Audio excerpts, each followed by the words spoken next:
Kisah ini dimulai di dalam sebuah permainan di hutan Walbury, tempat seorang prajurit terluka parah karena ia dan pasukannya telah sepenuhnya dihancurkan oleh pasukan wanita yang duduk di atas takhta. Salah satu bawahannya berkomentar bahwa target belum juga muncul. Wanita di atas takhta memerintahkan agar prajurit itu segera dibunuh. Saat Algojo bersiap untuk melaksanakan perintah dengan kapak, seseorang muncul dan menghentikan serangan, menyingkirkan Algojo tersebut. Orang itu adalah Jae-hyun yang muncul di sana untuk membantu pasukan yang kalah. Dan rupanya, dialah target sebenarnya yang dicari oleh pasukan lain. Ketika mereka semua menyerang Jae-hyun, ia tidak kesulitan mengalahkan setiap orang yang menghalangi jalannya. Saat bertarung, ia mempertanyakan apakah mereka benar-benar berpikir bisa menang hanya dengan jumlah pasukan saja. Memperjelas bahwa bahkan dengan keunggulan jumlah, mereka masih belum cukup kuat. Nama yang ia gunakan adalah Haikon, tetapi nama aslinya adalah Jae-hun, anggota Guild Topeng Haho, yang dikenal dengan gelar pembunuh pahlawan. Tentara yang telah ia bantu merasa menyesal dan meminta maaf, mengatakan bahwa penyergapan di hutan itu adalah kesalahan mereka. Karena mereka tidak memikirkan semuanya dengan matang. Herkin berkata bahwa tidak ada alasan untuk meminta maaf, mengulurkan tangannya kepada mereka, dan mengatakan bahwa semuanya baik-baik saja dan sekarang mereka harus bangun. Semua orang terharu dan dia menjelaskan bahwa itu bukan salah mereka, tetapi salah para pecundang menyedihkan yang tidak bisa bertarung secara adil sambil menatap wanita di atas takhta. Wanita ini dipanggil Sir, tetapi nama aslinya adalah Cheol-yeon, anggota kuat dari persekutuan pemburu petir yang dikenal dengan gelar Ratu Petir. Khannya berkata lucu mendengar itu darinya, yang selalu dipukuli oleh sampah yang sama yang dia benci. Sarah kemudian menyuruhnya untuk berhati-hati dengan kata-katanya atau dia akan menyesalinya. Herkan mengaktifkan inventarisnya dan melengkapi dirinya dengan baju besi dan senjata aslinya, mengatakan bahwa penyesalan adalah urusan orang-orang lemah seperti dia. Dengan marah, Sur memerintahkan pasukan untuk membunuhnya, dan Herkin hanya menjawab bahwa mereka tidak akan pernah belajar karena orang-orang seperti mereka tidak akan pernah bisa membunuhnya. Namun, pada saat itu, Herkan ditusuk dari belakang oleh teman-temannya sendiri. Dia kehilangan banyak darah, dan sistem tersebut memperingatkannya bahwa dia berada dalam kondisi kritis. Kondisi kritis. Komandan kelompok meminta maaf, mengatakan bahwa semua orang di sana perlu bertahan hidup, dan itu bukan masalah pribadi. Saat darahnya mengalir deras, Herkan tidak percaya apa yang terjadi. Surah mulai menertawakannya, mengatakan bahwa dia benar-benar menyedihkan karena mengira mereka akan tertipu oleh sandiwara persahabatan kecil itu. Baginya, persahabatan tidak berarti apa-apa jika uang terlibat. Surah mengatakan bahwa dia akan mengeluarkannya dari permainan itu selamanya, dan jika dia berhasil membunuhnya, setiap kali dia masuk, dia tidak akan pernah bisa bermain lagi karena dia mendengar bahwa dia bekerja dengan itu. Jika dia kalah dalam permainan, dia kehilangan segalanya. Tanpa itu, dia hanyalah sampah yang tidak berguna. Ketika dia mencoba bangkit untuk melawan, dia dipukul lagi oleh orang-orang yang sama yang dia anggap teman, dan dia hampir tidak bisa bergerak. Sur berterima kasih kepada semua orang atas pekerjaan yang telah dilakukan dengan baik, dan Herachan bertanya mengapa mereka melakukan itu, karena guild itu sangat berarti baginya. Salah satu anggota menjawab dengan dingin bahwa mereka dibayar jutaan untuk membunuhnya, dan bertanya apa yang dia harapkan dari mereka jika dia menolak. Hurachan bertanya-tanya apakah setelah semua yang telah dia lakukan untuk mereka, setelah mereka menganggapnya sebagai keluarga, ini benar-benar akhir dari dirinya. Lalu dia meninggal. Sistem memberitahunya bahwa dia telah dibatasi selama 48 jam sebelum dia dapat masuk lagi. Dia kemudian terbangun di rumah di dalam kapsul realitas virtual dan berpikir bahwa dia telah kehilangan segalanya. Kemudian dijelaskan bahwa Warlord adalah sebuah game yang mendominasi peringkat global. Sebuah game berbasis realitas virtual dengan kecerdasan buatan tingkat lanjut dan investasi besar. Karena Warlordlah Jae-hyun berubah dari bukan siapa-siapa menjadi seseorang yang benar-benar dihormati. Dan di dalam game inilah dia menemukan apa yang dia yakini sebagai keluarga barunya, setidaknya sampai saat ini. Sekarang, Jae-hyun berpikir bahwa semua itu tidak dapat dimaafkan. Jadi dia berlari keluar rumah berpikir dia akan membunuh mereka semua saat itu juga. Bertanya-tanya, apakah orang-orang itu menyadari semua yang telah dia lakukan untuk sampai ke sana? Mereka benar-benar berpikir mereka bisa memperlakukannya seperti itu, seolah-olah dia bisa dibuang begitu saja. Jika dia tahu bahwa semuanya akan berakhir seperti ini, dia tidak akan pernah membuang waktunya untuk membantu orang-orang itu. Tetapi, seperti yang biasa terjadi pada nasibnya, dia ditabrak truk dan mungkin meninggal di sana. Dan, yang lebih buruk lagi, orang yang coba dihubunginya tidak mengangkat telepon.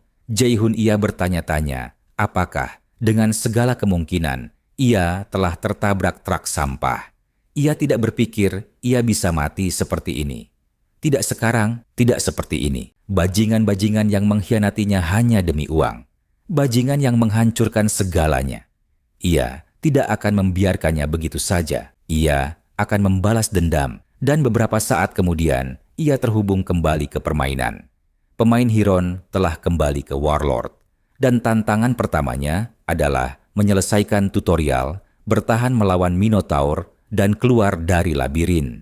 Ia bertanya-tanya, mengapa ia kembali ke tutorial dan apakah itu benar-benar Warlord, sementara orang lain berteriak agar pemain pemula itu bangun sebelum ia mati, karena Minotaur itu sama sekali tidak senang. Mereka mengatakan mustahil untuk mengalahkan monster itu sendirian, bahwa mereka membutuhkan setidaknya 3 pemain untuk menghadapinya. Seseorang bertanya, mengapa Hurricane tidak berada di garis depan? Tetapi ia hanya bertanya-tanya mengapa Minotaur itu masih ada di sana karena telah dihapus 5 tahun yang lalu karena terlalu sulit untuk dibunuh. Pemain lain menjawab bahwa Warlord baru dirilis 10 bulan sebelumnya. Dan Hurricane yang bingung bertanya bagaimana itu mungkin. Yang lain menganggapnya aneh dan memberitahu mereka. Mereka menyuruhnya untuk melupakan apa yang sedang dikatakannya dan hanya berkonsentrasi pada pertarungan. Tetapi Hurachan tidak mendengarkan dan menyerang Minotaur dengan pedangnya, membuat semua orang terkejut dengan sikapnya. Mereka mengatakan dia gila karena akan mati seperti itu, karena mustahil untuk mengalahkan monster itu sendirian. Dengan keahlian yang luar biasa, Herkin berhasil menghindari pukulan pertama dan melakukan beberapa tebasan tepat di tubuh Minotaur, melepaskan serangan cepat dan terus-menerus hingga membunuhnya dengan 1 pukulan terakhir. Semua orang terkejut, bertanya-tanya siapa pemain yang telah mengalahkan Minotaur dengan begitu mudah.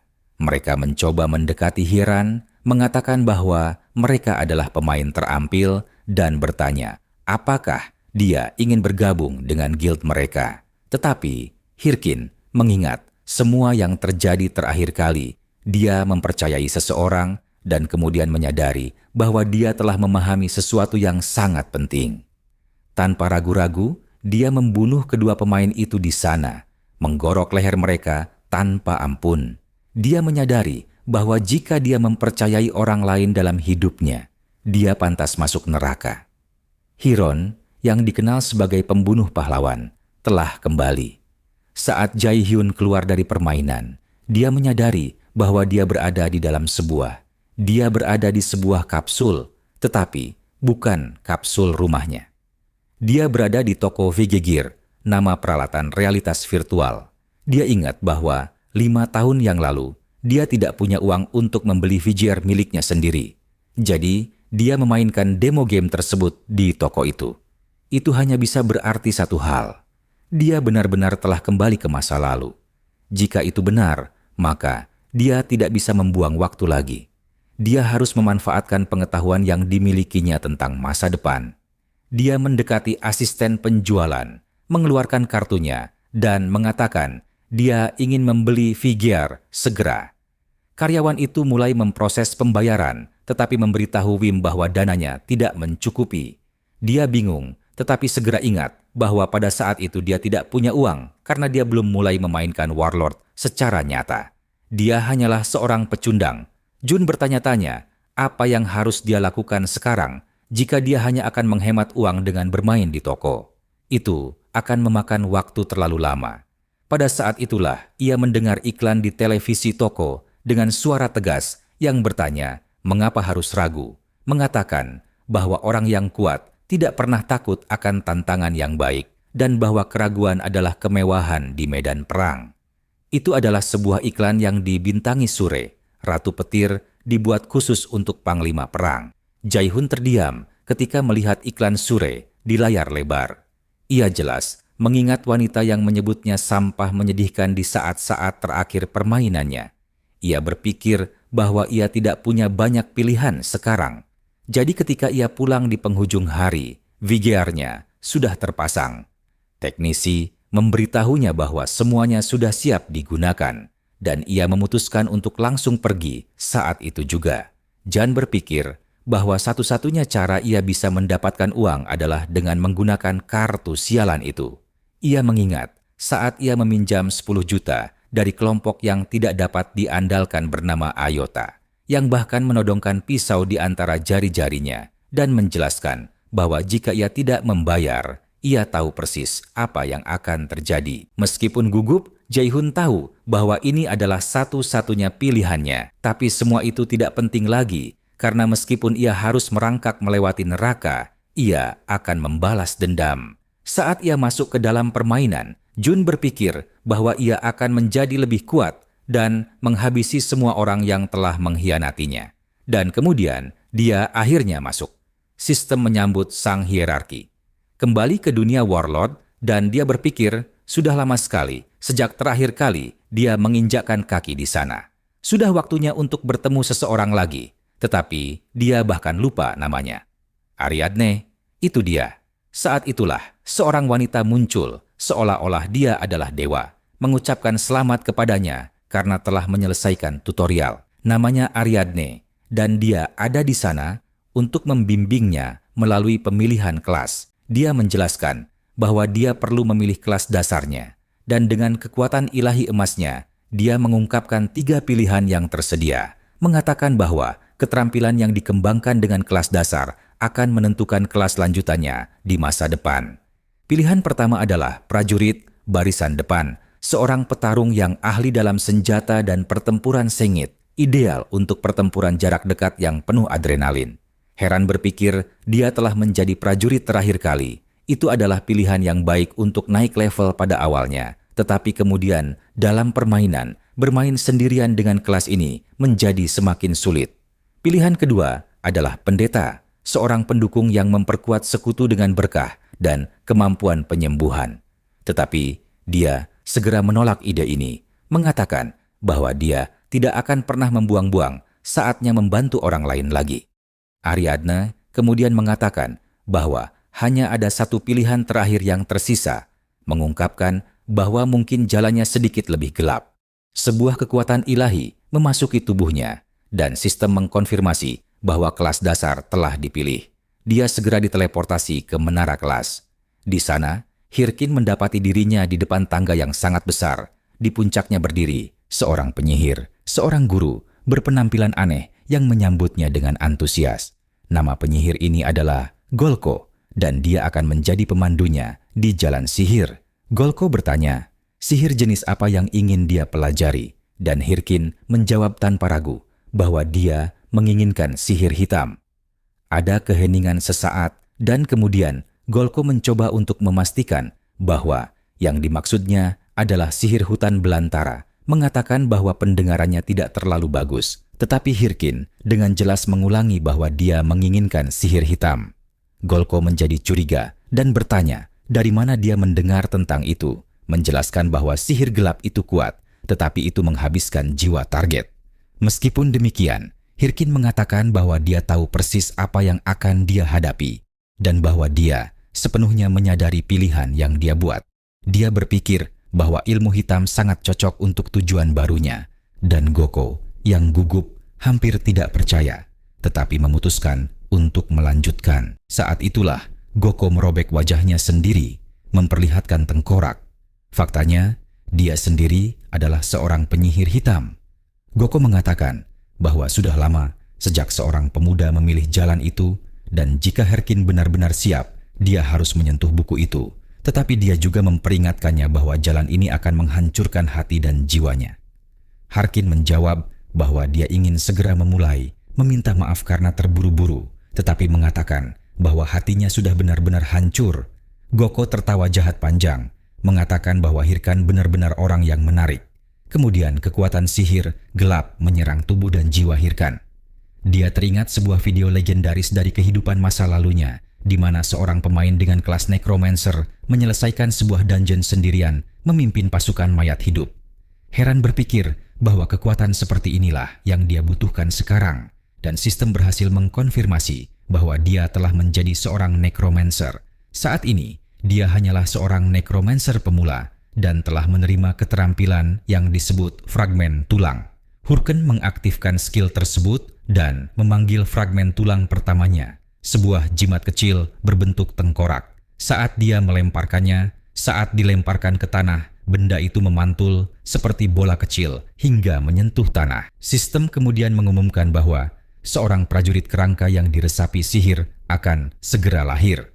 Perlahan, kerangka itu mulai bangkit, dan Herkan berpikir bahwa kali ini dia akan mengerahkan seluruh kemampuannya sebagai seorang ahli sihir. Akhirnya, prajurit kerangka pertamanya berdiri, siap bertarung. Heran berkomentar bahwa sudah waktunya untuk memulai dan membayangkan pasti ada ruang bawah tanah di dekatnya. Tetapi ketika dia melihat ke belakang, dia melihat kepala kerangkanya telah jatuh ke tanah. Mereka berdua terdiam, dan Hirkan Owen bertanya-tanya apa yang sedang terjadi. Detik berikutnya, dia dipindahkan melalui portal dan memasuki ruang bawah tanah pelatihan awal. Dia berpikir bahwa kerangka dari kehidupan masa lalunya tidak seceroboh yang ini. Dia tidak mengerti mengapa performanya begitu buruk. Dia kemudian memutuskan untuk menganalisis kemampuannya. Fragmen tulang itu memiliki kemampuan F yang memungkinkannya untuk memanggil hanya satu unit prajurit dengan fungsi dasar untuk memasukkan mana ke dalam tulang untuk menghidupkannya. Herkin menyimpulkan bahwa masalahnya pasti terletak pada kemampuannya yang rendah. Jadi, dia tahu dia perlu meningkatkan levelnya dengan cepat. Tepat saat itu, dia mendengar raungan di Urkin, mengamati latar belakang, dan berpikir bahwa ini adalah momen ideal untuk menguji kemampuannya. Seekor monster latihan muncul, seekor serigala batu bara. Urkin ingat bahwa serigala batu bara tidak terlalu kuat, tetapi mereka memiliki kecepatan yang tinggi yang membuat mereka sempurna untuk menguji kemampuan bertarung.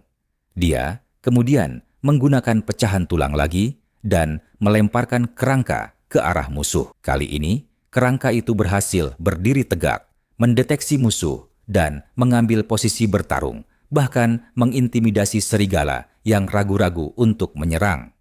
Hurricane memerintahkan kerangka itu untuk membunuh musuh, dan ia pun bergerak tanpa rasa takut. Lagi pula, itu hanyalah kerangka. Yang mengejutkan Hin, ia melakukannya lebih baik dari yang diharapkan, bergerak cepat dan percaya diri. Heran berpikir bahwa mungkin mencapai level maksimum tidak akan terlalu sulit. Namun, begitu kerangka itu menyentuh serigala, ia langsung hancur. Tubuhnya berubah menjadi debu. Tengkoraknya berguling ke kaki Hurkin, dan kerangka malang itu bahkan tampak sedih. Hurkin berpikir bahwa itu tidak mungkin nyata, bahwa kemampuannya tidak mungkin selemah itu. Jadi, dia memutuskan untuk membuka deskripsi kemampuan yang lebih detail, dan sistem tersebut menjelaskan bahwa yang dipanggil kerangka-kerangka itu menggunakan sistem pembelajaran mandiri untuk meningkatkan kemampuan mereka, dan pengguna perlu memilih salah satu dari mode tempur, pertahanan, serangan, atau aksi khusus. Hurricane menyadari bahwa dia lupa mengatur mode kerangka, jadi dia memilih mode pertahanan. Sementara itu, para serigala bermain-main dengan tulang-tulang prajurit malang yang akhirnya memasuki mode pertahanan untuk melindungi dirinya sendiri. Hirkin hampir tidak percaya dengan apa yang dilihatnya. Dia kemudian berpikir untuk menguji mode aksi khusus, dan pada saat yang sama, kerangka itu mulai menari dengan antusias. Hal ini menyebabkan para serigala juga mulai menari. Herkin menyimpulkan bahwa sekarang dia benar-benar dalam masalah dan ingat bahwa Goko telah memperingatkannya. Herkin berpikir ini pasti mimpi buruk, situasi yang mengerikan. Dia cemas, gemetar seluruh tubuhnya. Dan pada saat itu, dia menemukan bahwa opsi penghapusan karakter tidak tersedia. Akun yang baru dibuat tidak dapat menghapus karakter selama 3 bulan. Dan saat itulah dia menyadari betapa kacaunya situasinya. Dia tidak bisa menghapus akunnya. Dia tidak bisa mengubah kelas. Dan dia masih harus membayar hiu tunggal dan sewa. Dia berpikir, mungkin ditabrak truk lain akan menyelesaikan masalah. Semuanya. Dia bertanya-tanya mengapa begitu banyak hal yang salah terjadi di jalannya. Setiap kali dia berpikir, dia membuat kemajuan, semuanya akan berantakan dan dia akan kembali ke titik awal. Dan di atas itu semua, dia harus berurusan dengan kerangka tak berguna di sebelahnya yang sekarang meninju udara, berpura-pura melakukan sesuatu yang berguna. Hurricane meminta kerangka itu untuk berhenti melakukan itu, karena itu hanya memperburuk keadaan. Dia bertanya-tanya bagaimana ahli sihir dari kehidupan masa lalunya bisa mengendalikan begitu banyak kerangka sekaligus. Saat itulah dia ingat apa yang tertulis dalam deskripsi keterampilan. Kerangka dapat berkembang seiring waktu karena mereka memiliki sistem pembelajaran dan dia sendiri tahu cara bertarung. Bagaimana jika kerangka itu sedang mengamati dan belajar? Lagi pula, ia telah melihat momen ketika Hurricane mengalahkan serigala batu bara. Jadi, mungkin ia bisa berevolusi dari situ. Bertekad untuk menguji teori ini, Hurricane mengambil sebatang kayu dan meletakkannya di tangan kerangka kecil itu, mengatakan bahwa kerangka itu beruntung memiliki seorang guru seperti dirinya, meskipun penampilannya tidak seperti itu. Dia sudah disebut jenius dalam permainan itu. Dia bertanggung jawab untuk melatih seluruh ia bergabung dengan guild, dan jika ada satu hal yang perlu dipelajari kerangka itu adalah pertarungan. Ia berkata bahwa jika ia tidak menghindar, ia akan menghindar. Jadi, ia menyerangnya dan melayangkan pukulan, menjatuhkan kerangka itu dengan satu pukulan. Mereka mengulangi proses ini berkali-kali. Kerangka itu terus terkena pukulan, tetapi seiring waktu, pukulan-pukulan itu mulai terasa kurang sakit. Ia menjelaskan bahwa ia tidak boleh tetap di tanah setiap kali terkena pukulan, bahwa ia perlu menghindar terlebih dahulu dan melakukan serangan balik kemudian. Ia mengatakan bahwa setiap celah harus dimanfaatkan tanpa ragu-ragu. Tak lama kemudian, kerangka itu menunjukkan tatapan penuh tekad, seolah-olah akhirnya siap untuk pertarungan sesungguhnya. Dan ia pun berangkat sekali lagi untuk menyerang serigala-serigala batu bara. Dengan lincah, ia menghindari pukulan pertama dan melakukan serangan balik langsung ke leher salah satu serigala. Lalu, mengenai perut serigala lainnya.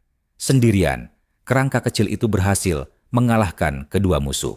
Setelah itu, ia menatap tuannya dengan bangga, berharap menerima pujian. Tetapi Hayarhan mempertahankan sikap tegasnya, bertanya mengapa ia menatap seperti itu, mengatakan bahwa ia tidak boleh teralihkan perhatiannya selama pertarungan. Meskipun begitu, dia mengakui bahwa gerakan kerangka itu tidak buruk. Pada saat itu, kemampuan Herkan Samin dalam menggunakan keterampilan pecahan tulang meningkat 3 level dan ia pun naik level.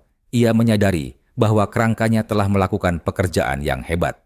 Kemudian, Herkan tiba di desa awal pemain, Kastil Vigus. Jalanan ramai dengan orang-orang yang menawarkan guild dan mencari teman untuk raid dan boss. Herkan berpikir bahwa kerangka kecilnya belajar dengan cepat. Tak lama lagi, ia mungkin akan mampu menyelesaikan dungeon sendirian. Sekarang, tujuan utamanya adalah mencapai level 10 secepat mungkin. Saat berjalan di jalanan Vigus, ia menabrak seseorang dan akhirnya ditarik mundur. Seorang anak laki-laki gemuk bertanya, apakah ia tidak sopan, mengatakan bahwa ketika menabrak seseorang, seharusnya ia meminta maaf.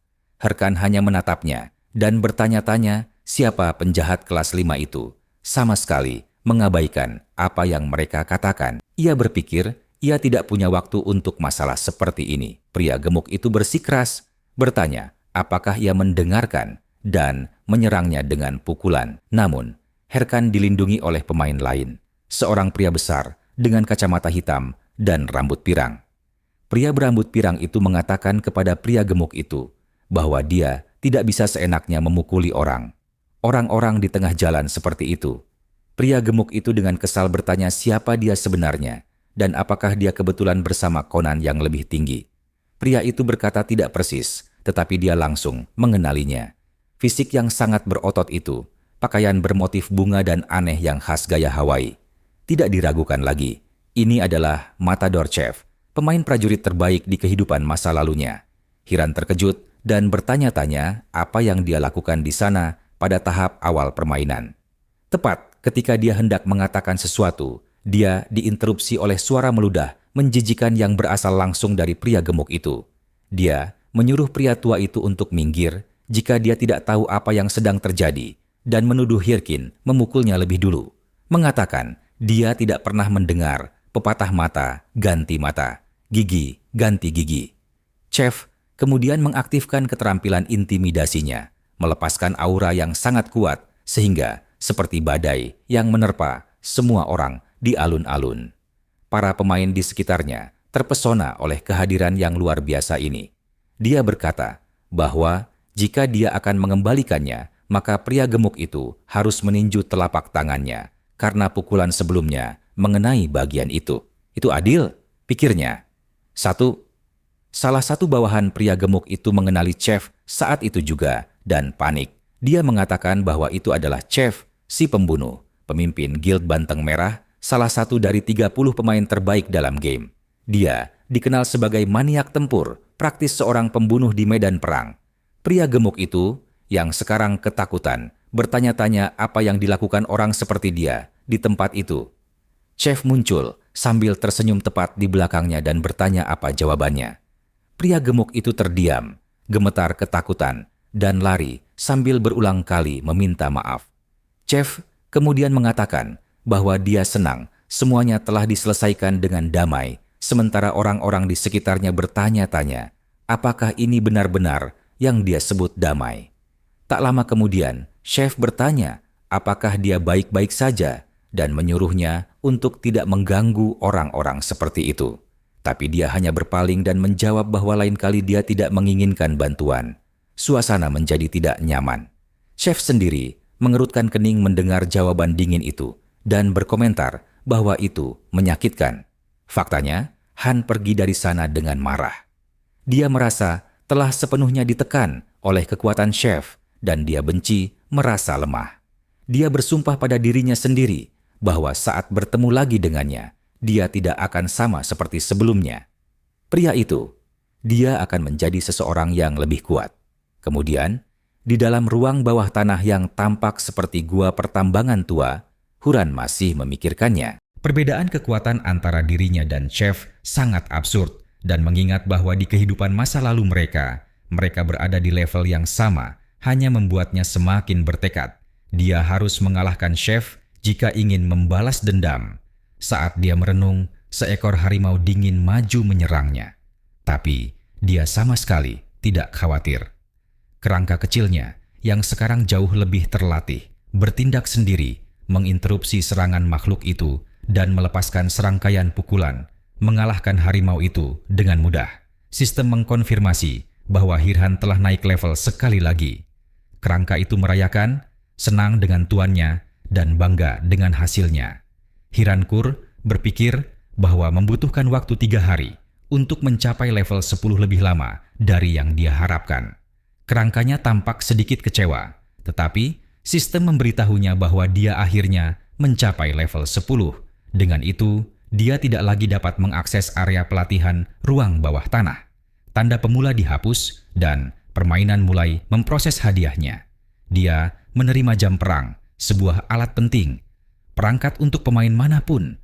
Jam ini menampilkan status, misi, peta, inventaris, dan bahkan pesan yang diterima di dunia Warlord.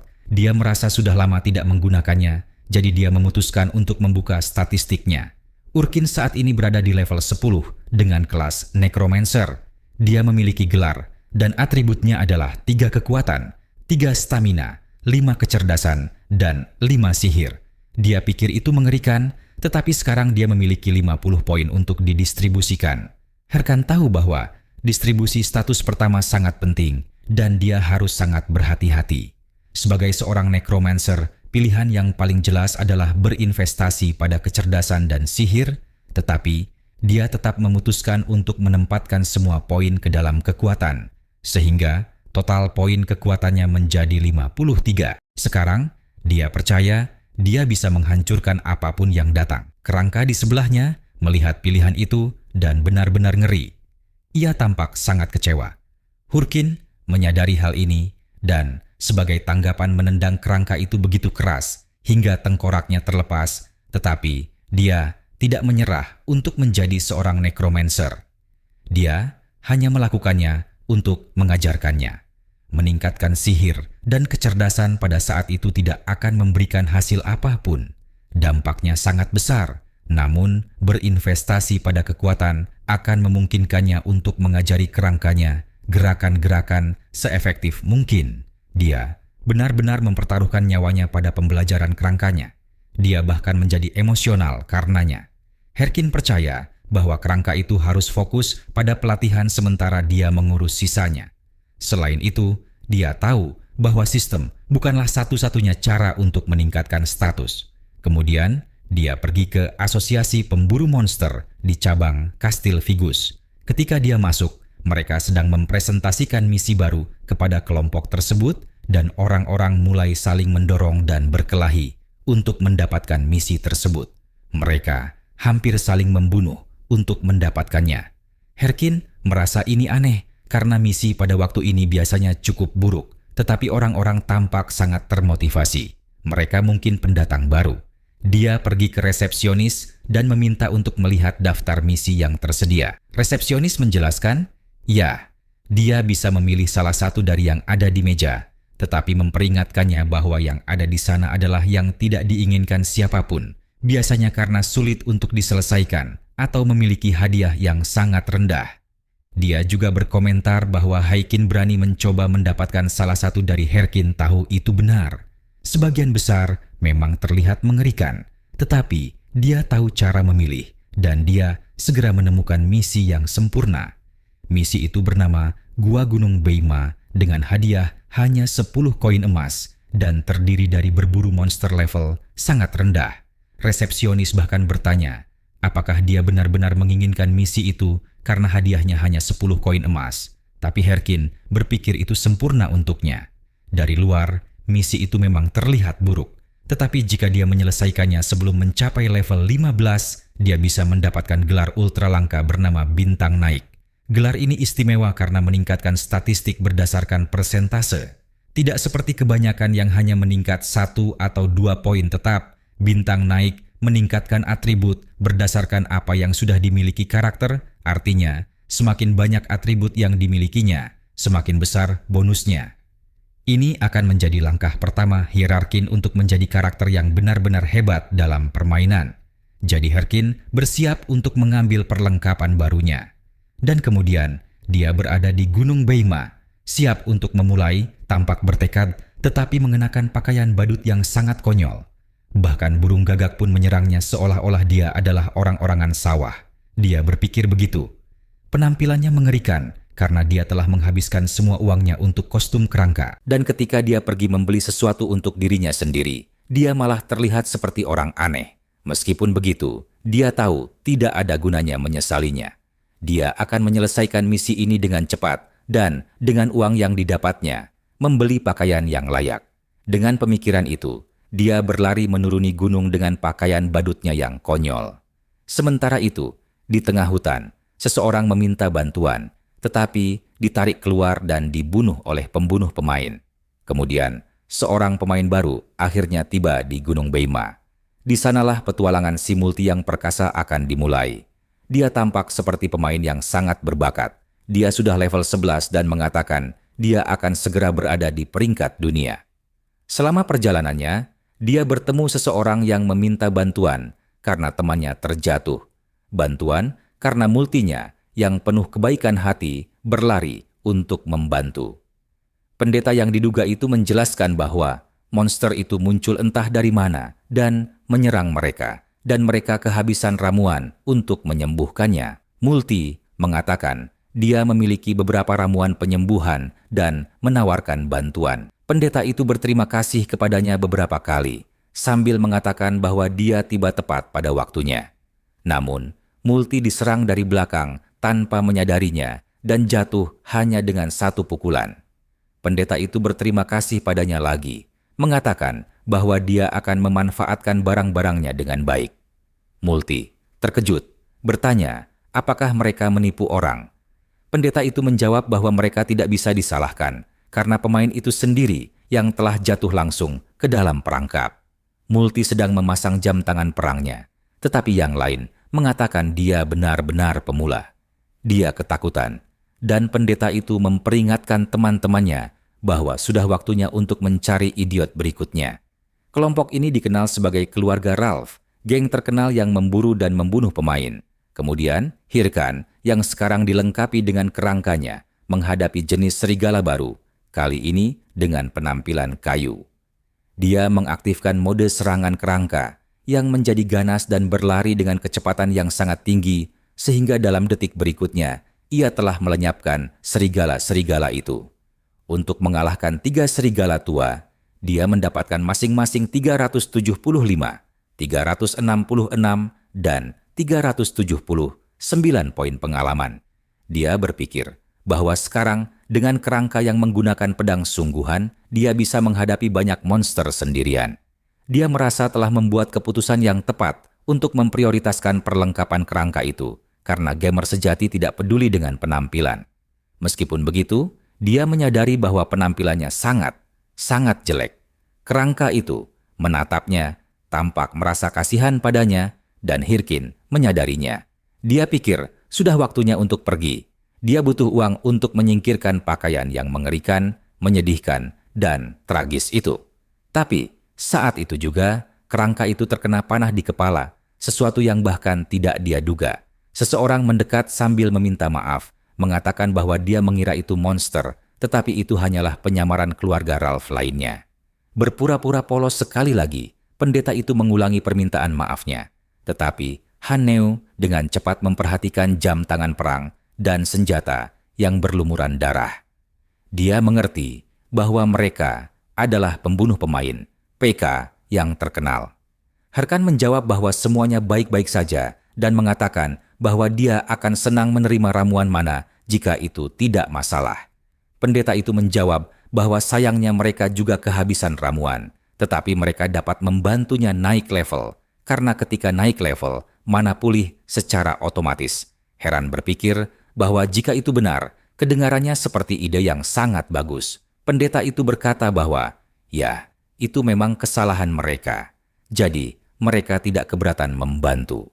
Dia menjelaskan bahwa beberapa monster telah muncul dan waktunya tepat karena mereka bisa melukai musuh dan membiarkan Hurkin menghabisi mereka, sehingga memudahkan Hurkin untuk berevolusi. Tetapi saat mereka bersiap, pendeta itu bertanya apakah semua orang ingat rencana sebenarnya. Pertama, mereka akan menarik semua monster, kemudian mengucapkan mantra untuk memperkuat mereka, dan akhirnya secara tidak sengaja mendorong salah satu monster ke target pilihan mereka. Tentu saja, dalam kepanikan, monster itu akan cepat mati. Tetapi ketika mereka mempraktikkan rencana itu, Hurricane membunuh serigala itu seolah-olah itu bukan apa-apa. Dia memandang keluarga Ralph dan berkomentar bahwa mereka hebat. Dan ini membuat kelompok itu bingung. Mereka mulai bertanya-tanya bagaimana makhluk panggilan itu begitu kuat dan berpikir bahwa mungkin level Hurkin jauh lebih tinggi dari yang mereka bayangkan. Jadi, kali ini mereka melemparkan beberapa serigala ke arahnya sekaligus. Salah satu anggota geng yang mengenakan pakaian berat bergegas menyerang Hurkan dari belakang. Tetapi dia menghindar dengan mudah, membuat pemain itu benar-benar terkejut. Dia tidak menyangka seorang pemanggil bisa secepat itu. Tetapi Hirkan hanya dengan satu serangan. Pukulan itu menembus kerumunan dan menjatuhkan pemain itu ke tanah, melenyapkan penjahat itu tanpa ragu-ragu. Hirkan kemudian memerintahkan kerangkanya untuk mengurus 2 orang lainnya. Kerangka itu marah dan berlari bersama tuannya menuju keluarga Ralph. Pendeta itu masih mencoba berbicara, tetapi keduanya dengan cepat dilenyapkan oleh kerangka dan Hirkahan, pembunuh pahlawan yang terkenal. Herkin berpikir dia sangat mengenal tipe orang seperti ini. Orang-orang yang mendapatkan kepercayaan orang lain hanya untuk menusuk mereka dari belakang dengan cara yang paling kotor dan menyedihkan. Hierarki tua itu mungkin akan jatuh ke dalam perangkap semacam ini. Tetapi badai hari ini berbeda. Pendeta yang melihat situasi tersebut mencoba meminta waktu untuk bernegosiasi. Dia mengatakan mereka dapat mengambil barang-barangnya, tetapi mereka tidak harus membunuhnya. Tetapi Harkin tidak lagi percaya pada janji untuknya. Sudah terlambat, jadi dia menyelesaikan pekerjaannya dan membunuh mereka berdua. Ralph dikalahkan dan 8 jam tangan perang yang jelas bukan miliknya tertinggal di tanah. Ukin berkomentar bahwa orang itu memiliki cukup banyak barang dan memutuskan untuk menyimpan semuanya untuk dirinya sendiri. Dia bisa memanfaatkan situasi tersebut. Dia juga mengambil beberapa pakaian dekoratif. Sementara itu, kerangka itu masih menginjak pemain yang jatuh atau mungkin dia belum sepenuhnya mati. Bagaimanapun, tampaknya kerangka itu membuatnya menderita dan dia masih tampak cukup senang karenanya. Hiran bertanya-tanya apa yang salah dengan kerangka itu dan apakah ia juga ingin mendapatkan beberapa barang untuk dirinya sendiri. Kemudian, Hiran menyembuhkan kerangkanya menggunakan kekuatan nekromansi dan sekarang temannya jauh lebih siap. Kerangka itu bahkan menyerupai kerangka dari karya terkenal lain yang telah ditayangkan secara utuh di saluran tersebut yang berdurasi 10 jam. Mungkin ia bahkan terinspirasi olehnya. Urkin berkomentar bahwa dia tampak sangat senang dengan perlengkapan barunya dan bahwa pada akhirnya penampilan tidak penting dalam permainan. Yang benar-benar penting adalah isi di dalamnya. Tapi sekarang, dia juga terlihat cukup bergaya. Kerangka itu menatapnya dengan ekspresi ragu, seolah-olah tidak percaya apapun yang dikatakannya. Harkin senang dengan jam tangan perang. Dijelaskan bahwa ketika Anda menjual jam tangan pemain lain, barang-barang di inventaris mereka akan berubah dan menjatuhkan hadiah acak. Kemudian, dia mendapatkan barang langka. Perlengkapan dengan status bonus seperti celana goblin hitam yang memberikan tambahan 5 poin dalam sihir dan kecerdasan, pedang esensi kuno yang memberikan tambahan 10 poin dalam sihir, dan buku keterampilan kutukan iblis, serta sejumlah besar emas. Sesuatu yang bahkan tampak seperti memenangkan lotre. Berkat para pemain yang naif itu, dia mendapatkan semua ini lebih cepat dari yang dia duga. Setelah itu, dia mengeluarkan topeng dari inventarisnya. Ukin berpikir bahwa dia akan segera mulai merekam permainannya, dan itulah mengapa topeng semacam ini diperlukan, sampai dia ingat seseorang mengatakan bahwa hal semacam ini perlu bergaya. Ukin percaya bahwa guild perlu memiliki identitas. Ia membutuhkan wajah, dan itulah mengapa disebut Heiho Masks. Dia berpikir bahwa orang-orang akan menyukai identitas itu. Itulah sebabnya guild diberi nama itu. Herkin bahkan berpikir untuk mengubah gayanya sepenuhnya, tetapi akhirnya kembali ke topeng lama. Dia mengubahnya menjadi sesuatu yang lebih gelap dan memutuskan bahwa dia tidak akan pernah lagi membiarkan siapapun mencuri apa yang menjadi miliknya. Dia bertekad untuk membuktikan bahwa dia selalu benar dan dia akan melakukannya. Sejak awal, setelah mengenakan topengnya, ia berangkat bersama kerangka kecil yang dipanggilnya. Kemudian, di pegunungan dan puncak, mereka memasuki ruang bawah tanah berikutnya yang dikenal sebagai Gua Gunung Beima. Heran ingat bahwa jika ingatannya benar, serigala biru muncul di ruang bawah tanah ini. Meskipun mereka monster yang lebih kuat, dengan peralatan barunya seharusnya mudah. Dia berpikir dia bisa menyelesaikannya dalam 10 menit dan berangkat dengan antusiasme dan tekad yang besar. Namun, beberapa jam kemudian, dia benar-benar frustrasi karena tidak ada monster yang muncul. Heran berkomentar bahwa jika seseorang telah menyelesaikan ruang bawah tanah baru-baru ini, sistem akan mengirimkan pemberitahuan. Mereka mulai bertanya-tanya apakah itu bug atau kesalahan dalam permainan. Sementara itu, kerangka Hiron menyerang titik tertentu di dinding, seolah-olah dia telah menemukan sesuatu yang tersembunyi. Di dinding ada portal besar, semacam lorong rahasia. Mereka telah menemukan ruang bawah tanah rahasia, tahap baru, dan pilihan untuk memasukinya muncul. Hiran kemudian mengerti mengapa tidak ada monster yang muncul di ruang bawah tanah utama. Dijelaskan bahwa ruang bawah tanah Instance ini adalah area unik yang dihasilkan secara acak di dalam dungeon lain, dan ketika muncul, dungeon aslinya dianggap telah selesai. Instance ini jauh lebih sulit untuk diselesaikan, tetapi menawarkan hadiah yang jauh lebih besar daripada dungeon biasa. Harkan berpikir bahwa ini bisa menjadi kesempatan yang bagus, tetapi masalahnya adalah, begitu berada di dalam instance tersebut, dia tidak bisa keluar sampai dia menyelesaikan semuanya atau mati. Secara logis, tindakan paling aman adalah mundur. Jika dia mati di sana, dia tidak akan bisa bermain selama 2 hari penuh yang akan menjadi pemborosan waktu yang sangat besar. Meskipun demikian, dia memutuskan untuk masuk. Dia berpikir bahwa jika dia tidak mati, semuanya akan baik-baik saja. Begitu dia masuk, dia dibutakan oleh cahaya terang. Faktanya, dia sekarang berada di ruang terbuka di dalam kolosium yang hancur, yang menyerupai arena. Harkin merasakan suasana tempat itu berat dan bertanya-tanya monster macam apa yang akan muncul di sana. Tepat saat itu, dia mendengar langkah kaki berat bergema di sekitarnya. Kemudian, seekor manusia serigala biru muncul, tetapi penampilannya tidak normal. Sistem itu bahkan tidak bisa mengidentifikasi level makhluk itu, karena itu adalah manusia serigala yang telah rusak. Harkan tidak menduga hal itu dan bertanya-tanya mengapa tidak ada sistem yang bisa mengidentifikasi level makhluk tersebut. Akan ada monster jahat di ruang bawah tanah itu. Sebelum dia sempat bereaksi, dia dipukul keras dan terlempar, menabrak dinding dengan keras. Melihat ini, kerangkanya mempersenjatai diri, siap bertempur. Tapi Harkin terkekeh dan berpikir bahwa keberuntungannya cukup bagus hari itu, karena menghadapi monster jahat mungkin berarti dia sedang berurusan dengan bahan utama dari misi penting. Dia berkomentar kepada kerangkanya bahwa jika mereka tidak mengalahkan makhluk ini, mereka harus mengucapkan selamat tinggal pada makan malam itu.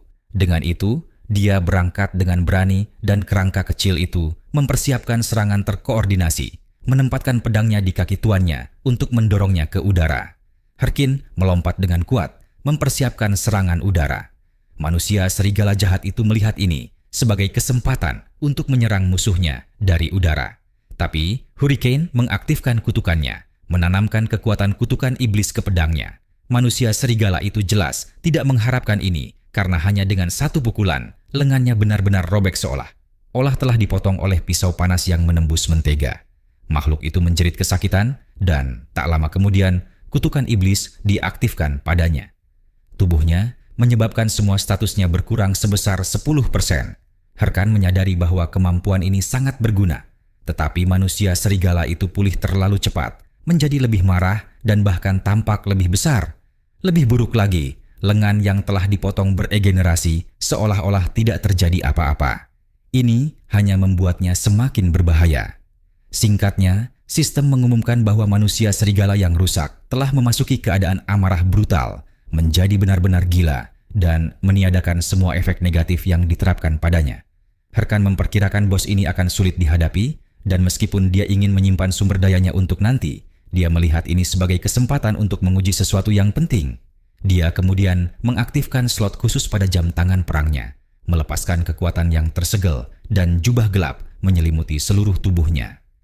Ketika kabut menghilang, dia mengenakan pakaian yang sama sekali berbeda, mengenakan baju besi yang terbuat dari kegelapan. Dijelaskan bahwa aktivasi inventaris adalah salah satu fitur unik dari permainan Warlord, dan bahwa ketika seorang pemain menggunakannya, seolah-olah mereka menyalurkan energi murni dari dunia permainan untuk meningkatkan statistik mereka dan mengubah bentuk tubuh mereka, mengaktifkan bentuk kedua yang tak terduga, sesuatu yang disebut pemain sebagai mode mengamuk. Hakain memanggil manusia serigala untuk bertarung dan jelas siap bertempur. Cakar makhluk itu hampir mengenainya, dan jika mengenai akan menyebabkan banyak kerusakan. Tetapi karena tidak, Harkan berhasil menghindari semua serangan berikutnya. Meskipun demikian, dia tidak menemukan celah, tidak ada kesempatan yang jelas untuk melakukan serangan balik. Manusia serigala itu tidak memberinya ruang untuk bernapas. Heran menyadari bahwa dia menghadapi bos yang sangat cepat, kuat, dan berbahaya, dan serangan apapun dapat menjatuhkannya. Ketika manusia serigala itu menerjang ke depan, Harkan ingat bahwa dia masih memiliki kartu di lengan bajunya. Kekuatan mode mengamuk melipat gandakan atributnya beberapa kali lipat. Jadi tanpa ragu-ragu, dia melakukan tebasan kuat yang menembus manusia serigala dari dada hingga punggung. Dia berpikir bahwa ini akhirnya akan membuat pertarungan menjadi menyenangkan. Tetapi mungkin dia terlalu terbawa suasana karena dia hampir ditangkap oleh makhluk itu. Dia nyaris berhasil lolos dan ingat bahwa musuh masih dalam keadaan amarah maksimal. Detik berikutnya, manusia serigala muncul di belakangnya, siap menangkapnya. Tetapi Hirkin tahu bahwa dia sedang melupakan sesuatu yang penting. Kerangka kecil itu masih ada di sana, dan dengan serangan tajam, dia memotong lengan makhluk itu lagi. Hirkin kemudian memberi isyarat agar mereka menggunakan gerakan kombinasi yang telah mereka latih sebelumnya, dan kerangka itu mengangguk setuju. Manusia serigala itu benar-benar bingung dengan situasi tersebut, dan pada saat itu menerima serangan gabungan dari keduanya yang terpotong menjadi beberapa bagian. Sistem mengumumkan bahwa manusia serigala yang rusak telah dieliminasi dan mode mengamuk telah dinonaktifkan.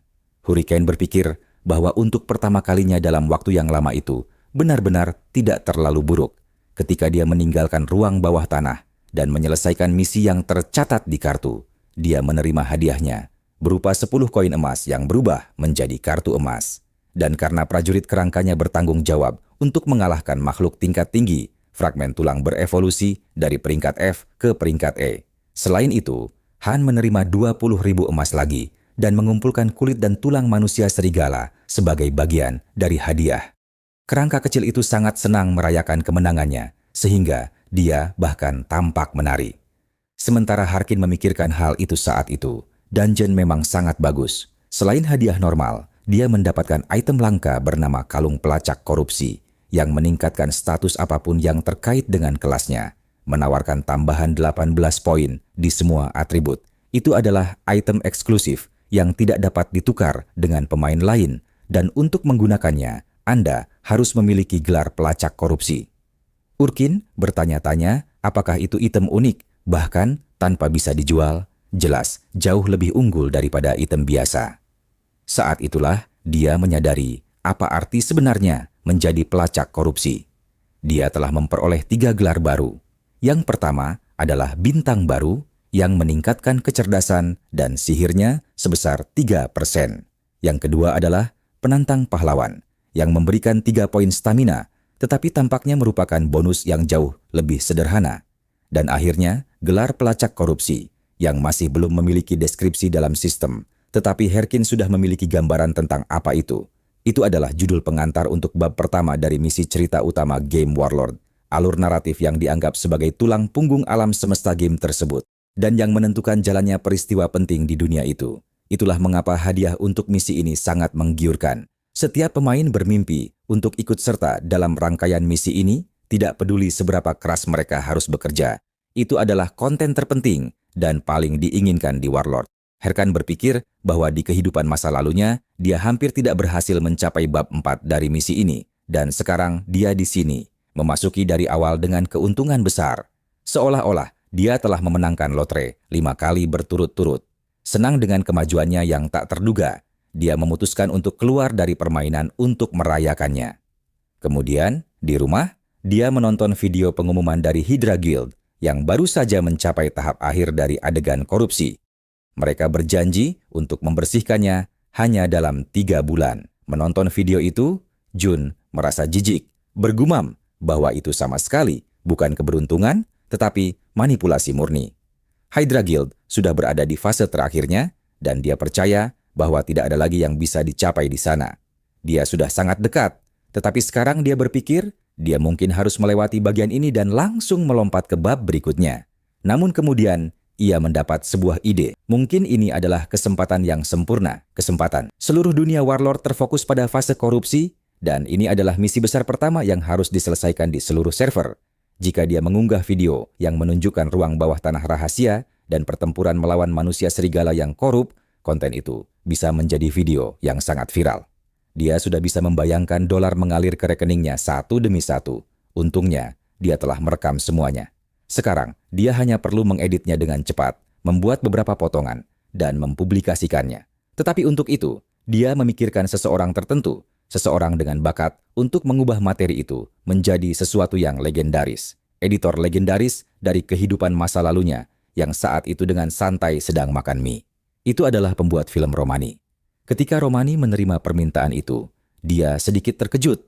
Dia tidak menyangka seseorang dengan level tinggi akan mengirimkan sesuatu langsung kepadanya. Ketika dia melihat nama He Aircon dan membaca bahwa itu adalah ruang bawah tanah level 15, dia berpikir bahwa itu mungkin gua pemula, membayangkan bahwa itu hanyalah seorang pemula lain yang mencoba membuat video viral.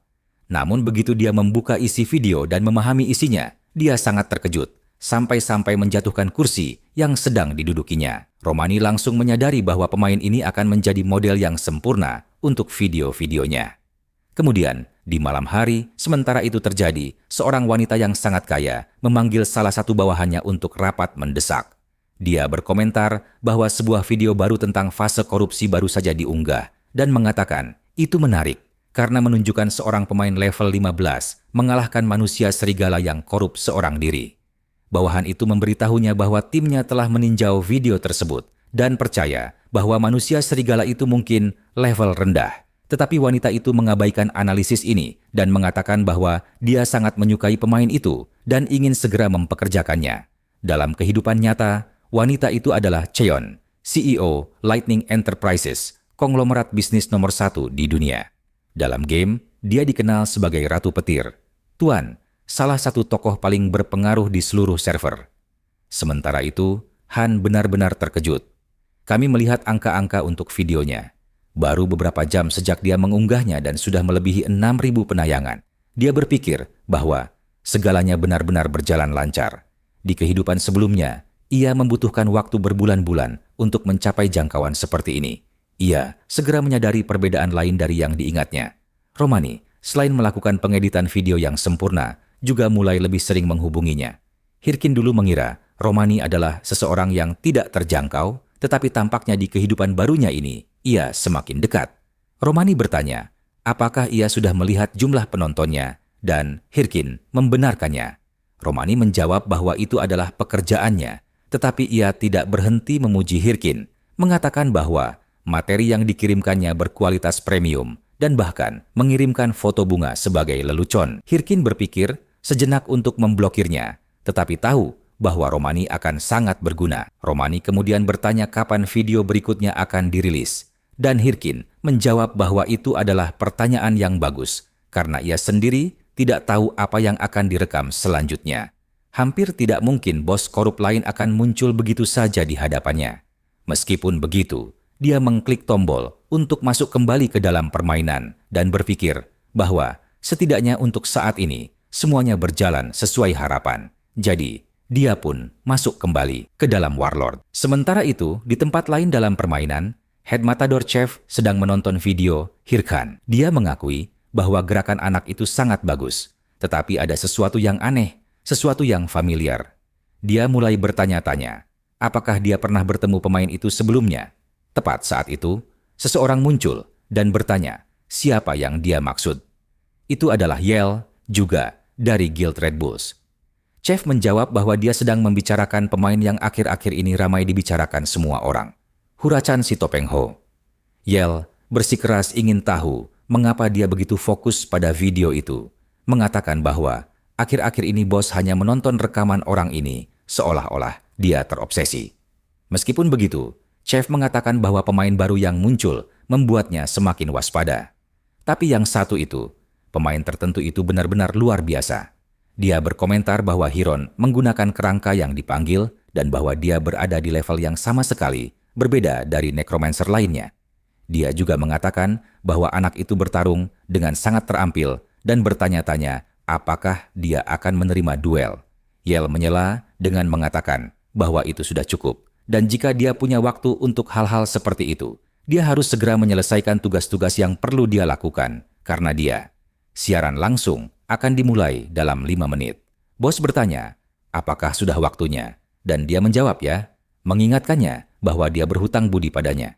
Yale kemudian berkata bahwa jika dia benar-benar berterima kasih, dia hanya perlu memastikan bahwa siaran langsung malam itu berjalan dengan baik, karena 200.000 orang telah membeli tiket hanya untuk menonton Matador Chef, pemimpin Red Bulls, dan saat ini berada di peringkat ke-9 di dunia.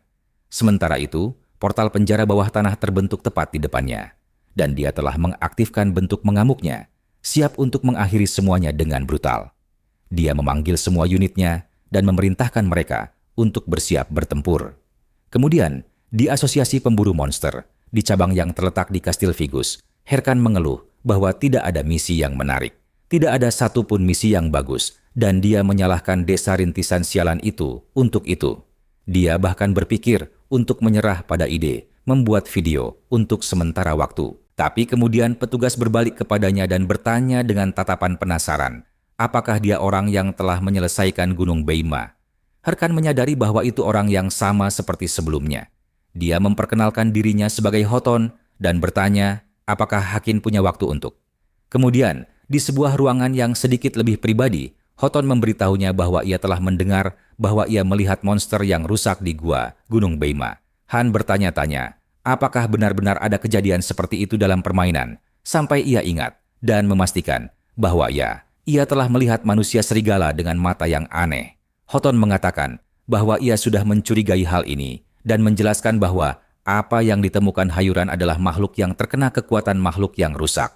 Ia mengatakan bahwa tidak ada yang tahu persis siapa makhluk yang rusak itu, tetapi kekuatan entitas ini mengubah dan memodifikasi monster, membuat mereka lebih brutal dan jahat. Kerusakan yang ditimbulkannya di dunia ini sangat besar. Itulah sebabnya Asosiasi Pemburu Monster telah menetapkan hadiah yang sangat tinggi. Herkin kemudian dengan bersemangat meraih lengannya dan mengatakan bahwa ia akan dengan senang hati mempertaruhkan nyawanya untuk menjatuhkan makhluk jahat ini.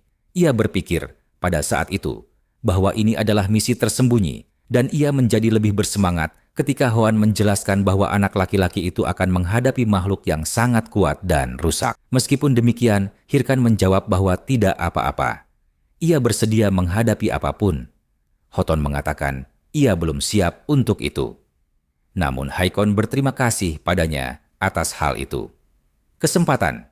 Seperti yang dia desak, Hoton mengatakan dia akan memberinya kesempatan dan menjelaskan bahwa ada seorang pria bernama Ahimri di Kastil Buns yang terletak di sebelah timur Kastil Vigus, dan bahwa pria ini dapat mengajari Hiron beberapa hal. Dia juga akan menulis surat rekomendasi. Herchan sangat terkejut, tetapi dia menerima misi rahasia yang disebut ajaran Ahimri, di mana dia harus menemukan Ahimri dan menyampaikan surat yang ditulis oleh Hoton, dan sebagai hadiah, dia akan memenangkan buku keterampilan.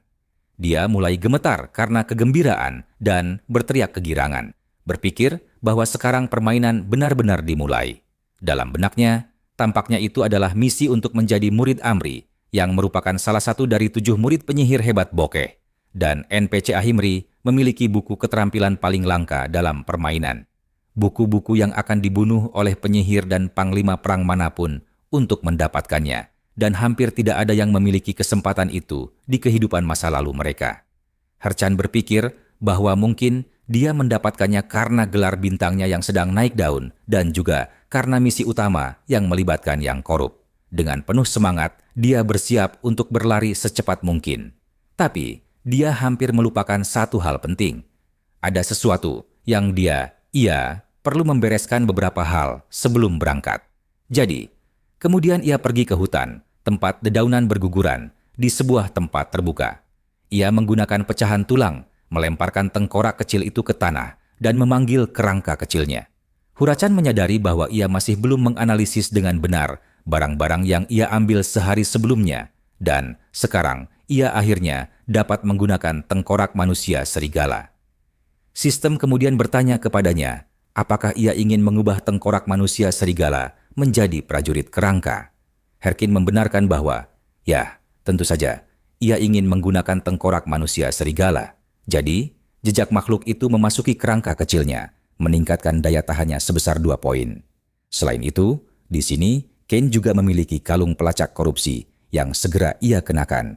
Dan kalung ini meningkatkan semua statusnya sebesar 18 poin dan juga meningkatkan kemampuan kelasnya. Sekarang, setelah persiapan ini selesai, ia merasa lebih kuat. Ia kemudian menggunakan 2 pecahan tulang lagi, memanggil 2 tengkorak kecil yang berubah menjadi 2 rekan kerangka lagi. Kerangka pertama sangat bingung dengan hal ini, karena sekarang dia memiliki saudara laki-laki dan Hirkin memperingatkannya bahwa mulai sekarang semua pertarungan akan dilakukan dalam kelompok 3 orang dan bahwa mereka perlu menjadi teman. Kerangka kecil itu tampak putus asa dengan ide ini, tetapi Hirkin sama sekali tidak khawatir dan sudah memikirkan monster macam apa yang akan lahir di daerah itu. Kemudian, semua orang menghadapi beruang hutan level 25. Satu pukulan darinya sudah cukup untuk menghancurkan pohon dengan sangat mudah. Pohon itu tampak terbuat dari tanah yang ditutupi rumput, saking kerasnya.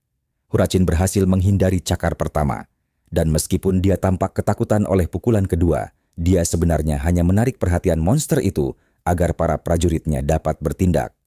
Kerangka pertama berlari maju dengan pedangnya, tetapi kepalanya dicengkeram dan dilempar seperti sepotong sampah. Heran merasa marah, bertanya-tanya apakah dia benar-benar tertipu oleh pukulan yang begitu jelas, dan mengeluh bahwa mereka selalu harus menyerang dari titik buta musuh. Kerangka kedua juga menyerang dengan sedikit lebih berani dan penuh harapan, tetapi juga ditampar tanpa menimbulkan kerusakan apapun. Heran semakin kesal dengan situasi tersebut, menegaskan bahwa dia seharusnya menyerang dari titik buta.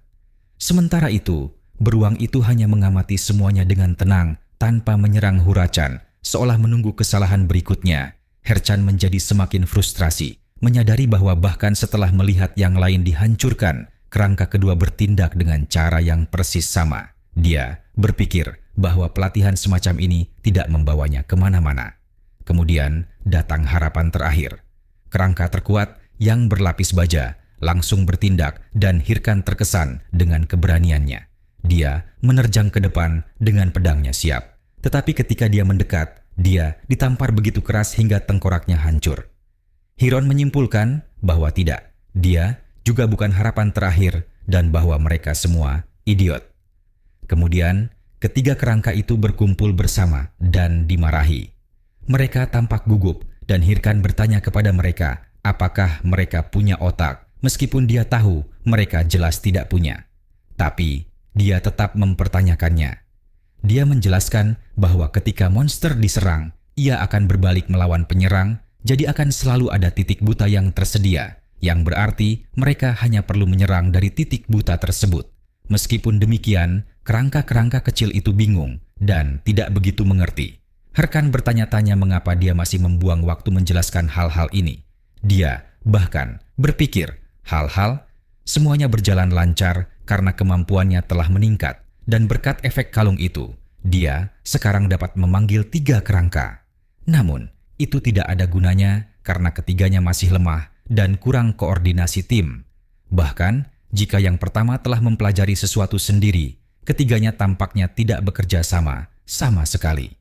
Dia menyadari bahwa dia menghabiskan 3 kali lipat mana dan mendapatkan hasil yang lebih buruk. Hirkan sangat frustrasi sehingga dia berpikir untuk meninggalkan semuanya. Tapi setidaknya dia menyadari bahwa dia telah mencapai level 20 dan untuk sementara waktu video berikutnya tidak akan berfokus pada pertempuran. Akhirnya dia menyuruh semua orang untuk bangun karena hari ini sudah cukup latihan. Dan sekarang mereka siap menuju Kastil Bangsu, tempat mereka akan segera tiba.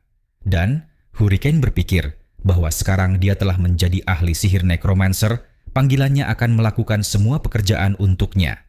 Jadi, dia bisa duduk santai dan rileks sementara mayat hidup mengurus semuanya. Tapi, dia segera menyadari bahwa keadaan tampak lebih buruk dari sebelumnya, seolah-olah takdir selalu melawannya. Jadi, dia terus berjalan melalui hutan sampai dia mencapai tempat perburuan monster, asosiasi di cabang Kastil Bangsu. Dan meskipun bukan desa aslinya, tempat itu cukup ramai dengan pemain dan NPCE di mana-mana. Semuanya sangat sibuk. Tiba-tiba, para pemain mulai gelisah karena mereka tidak dapat menemukan orang tertentu. Mereka berkomentar dengan keras dan mencari dengan putus asa, ingin tahu misi apa yang telah diambil orang ini, saling bertanya di mana dia berada dan berteriak meminta seseorang untuk menangkapnya. Dan Hurricane mengamati ini dengan jijik, berpikir bahwa orang-orang ini tampak seperti sekumpulan hiena. Selalu ada tipe orang seperti ini di mana-mana yang alih-alih fokus pada misi dan kemajuan mereka sendiri, lebih suka mengikuti apa yang dilakukan orang lain, seolah-olah mereka adalah parasit yang mencoba menyedot usaha orang lain. Saat itulah seorang pria botak mendekat dan bertanya, apakah dia memiliki misi bagus yang dapat mereka lakukan sebagai kelompok. Tetapi Hercon dengan kasar menyuruhnya pergi, karena dia tahu dia tidak bisa membiarkan siapapun mengetahui bahwa dia sedang menjalankan misi rahasia Himri. Jadi, dia naik ke atas dan menyerahkan surat rekomendasinya kepada NPC di pintu masuk. Karena surat itu dari Hot, dia diizinkan masuk segera, yang menyebabkan kehebohan. Keributan terjadi di antara pemain lain yang marah karena tidak bisa melakukan hal yang sama. Banyak juga yang ingin melewati penghalang itu, tetapi Hayan sudah bersemangat tentang apa yang bisa diajarkan Himri kepadanya, karena itu adalah misi rahasia dan seharusnya berisi hadiah yang sangat berharga. Selain itu, tampaknya koneksinya akhirnya membuahkan hasil. Ketika dia memasuki ruangan, dia cukup terkejut karena tempat itu benar-benar berantakan dengan tumpukan buku yang berserakan di mana-mana, seolah-olah itu adalah gudang yang ditinggalkan. Dan segera dia mendengar suara bertanya siapa yang ada di sana, karena tidak ada janji temu yang dijadwalkan untuk hari ini. Itu adalah Himri sendiri, yang tampak sangat kelelahan dengan lingkaran hitam di bawah matanya. Buku-buku menumpuk di kaki, kepala, dan lengannya, yang membuat Harkin bertanya-tanya, apakah dia selalu seperti itu. Dia kemudian memperkenalkan dirinya sebagai Hurkan, mengatakan bahwa dia telah dikirim ke sana oleh Lord Houghton. Dan Ambri berkomentar bahwa dia adalah seorang penyihir hitam dalam pelatihan dan bahwa dia tampaknya memiliki potensi yang baik. Dan Herkan, meskipun dia tidak peduli, berterima kasih kepada Houghton atas pengakuan itu, tetapi menjelaskan bahwa dia hanya tertarik pada hadiahnya. Himri. Kemudian, Hirkan menyerahkan 2 buku yang sangat langka sebagai pembayaran. Satu mengajarkan keterampilan baju besi tulang dan yang lainnya keterampilan helm kegilaan. Hirkan benar-benar terkejut karena itu adalah barang yang sangat langka dan berharga. Namun, ia sangat berterima kasih atas hadiah tersebut dan Himri hanya menjawab bahwa dengan itu negosiasinya telah selesai, mendoakan perjalanan yang baik sebelum mengakhiri misi. Tetapi Hirkan tidak puas karena ia berharap akan ada lebih banyak konten yang terkait dengan misi itu. Jadi, meskipun misi secara resmi telah berakhir, ia mencoba untuk bersikeras, memanggil sang guru, dan meminta kesempatan lain karena ia ingin mempelajari lebih banyak keterampilan dan bersedia melakukan apapun untuk itu.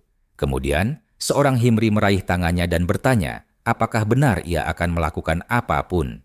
Dan ia tampaknya sangat menyukai janji ini, karena segera setelah itu ia memberi Hirkan misi baru yang disebut temukan telur di sarang.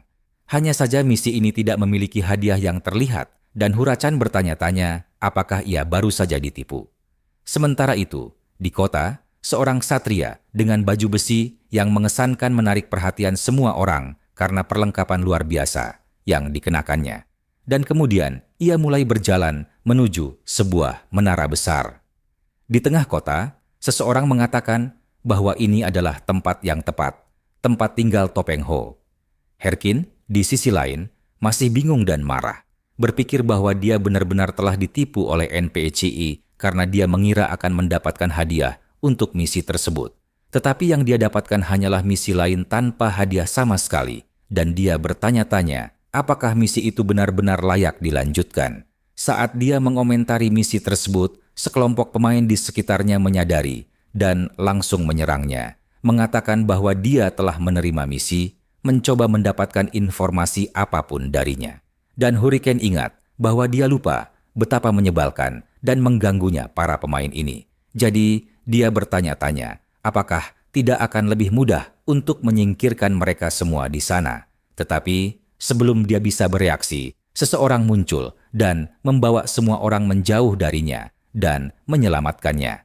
Ksatria misterius ini meminta waktu sejenak untuk berbicara dengan Hirkan di tempat yang lebih tenang, dan Herchan menjadi curiga, bertanya-tanya siapa pria ini.